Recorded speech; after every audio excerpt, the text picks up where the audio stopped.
I thought war was something you read about, something that existed far away, on maps. Then the letter came, not dramatic, not big, just paper. You are to report for duty. I read it 3 times, like the words would change. They didn't. The train to enlistment smelled like coal and wet wool. People looked at me like I was already gone. I tried to smile. It didn't become a smile, just teeth.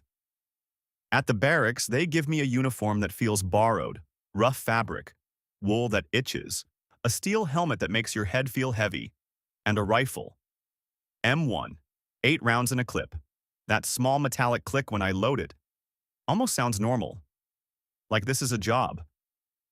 I learned quickly that the body can get used to almost anything. Blisters, field rations. Being woken up in the middle of the night by a whistle. The only thing it doesn't get used to is the thought of where we're going.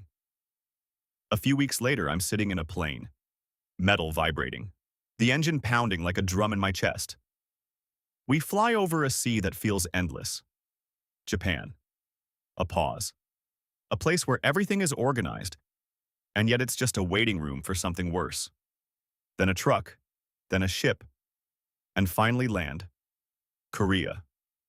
The first thing I remember is the smell. Diesel, salt, smoke, and something sour that hangs in the air like old fabric. The second thing I remember is the heat. August 1950. Sweat running under the helmet. I can't scratch. I can't relax. I can only stand. And listen. Everything here sounds different. Cicadas, distant artillery, voices in a language I don't understand. We dig. Always digging. Dirt under the nails, the shovel hitting stone, a hole that's supposed to be a home. The rain comes like a wall. Monsoon. Mud sucking your boots down. Water rising in the trench. It smells like swamp, gunpowder, and sweat. At night, I'm awake even when I'm lying down. Every time the wind touches the barbed wire, it sounds like footsteps. I learn the routine fast. Count ammunition. Make coffee that tastes like burnt metal. Clean the weapon. Clean myself. Save cigarettes. Save words. The first battle comes without warning. A blast, then another. The ground shakes like someone is hitting it with a hammer. Down. I have just enough time to think. This is happening to me, for real.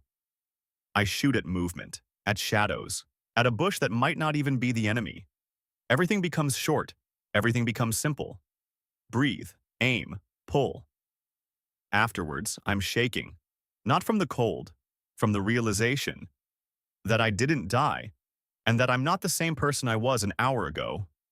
September. Rumors spread like fire. We're pushing back. We're landing. We're turning this around. As we approach the coast near Incheon, the sea feels black. I taste salt on my lips, hear chains, hear orders breaking in the wind. Then we run, mud, smoke, a city that is half ruin, half life. Sometimes I catch glimpses of faces, civilians, children who don't cry anymore. They just stare, like they're trying to understand what kind of people walk past their doors with rifles. We move north, mile after mile, and someone says, "It'll be over by Christmas." And I want to believe it. For the first time in months, I catch myself planning, counting days, imagining stepping off a train back home. It's a dangerous thought, but it's warm. November. And with November, a different kind of night. We stand on a ridge. The air cuts your throat. Your breath turns into smoke. The metal of your weapon burns your skin if you touch it bare. Tommy stands next to me. He's the youngest. He used to talk about baseball. Sometimes he shows a photo. Small, black and white, folded in 4. My sister, he says. Like that word still means safety. We share a cigarette. It tastes like paper and homesickness. That's when I hear it. Not gunfire, not artillery, bugles. A sound that shouldn't exist here, like a signal from another time. Then the darkness answers, with voices. Many. Too many. They come out of the hills, like the mountain itself is opening. I only see silhouettes. Snow moving in the air. I hear burp guns cutting through the dark. Short, hard, almost mechanical. I don't have time to be afraid. I'm already afraid. We fire. They keep coming. We reload. They keep coming. My fingers go stiff. The magazine feels like ice. I clench my jaw so hard my aim doesn't shake. For a moment, the sky lights up. A flare drifting down. White light over white ground. Shadows moving like water. And I see it clearly. How many there are. A crack. Tommy jerks. Then falls into the snow. Not dramatic. Just like someone pulled the plug. I call his name. He doesn't answer. I grab his jacket to pull him back. And that's when I see something I'll never forget. A letter in his chest pocket. Half visible. Like it's trying to escape. To Mom. I push it back in. Like I can stop time. Then I have to leave him to survive. When the fight ends, the world feels empty. Not calm, just empty. And the cold takes over. We try to dig, but the ground is frozen. We strike it with shovels. Chip, chip, like hitting concrete. We sleep in pieces of time. One watches. One closes their eyes. No one fully rests. In my trench, I hang an empty can on a wire, a rock inside it, an alarm meant to save me, and every time it rattles, my heart stops.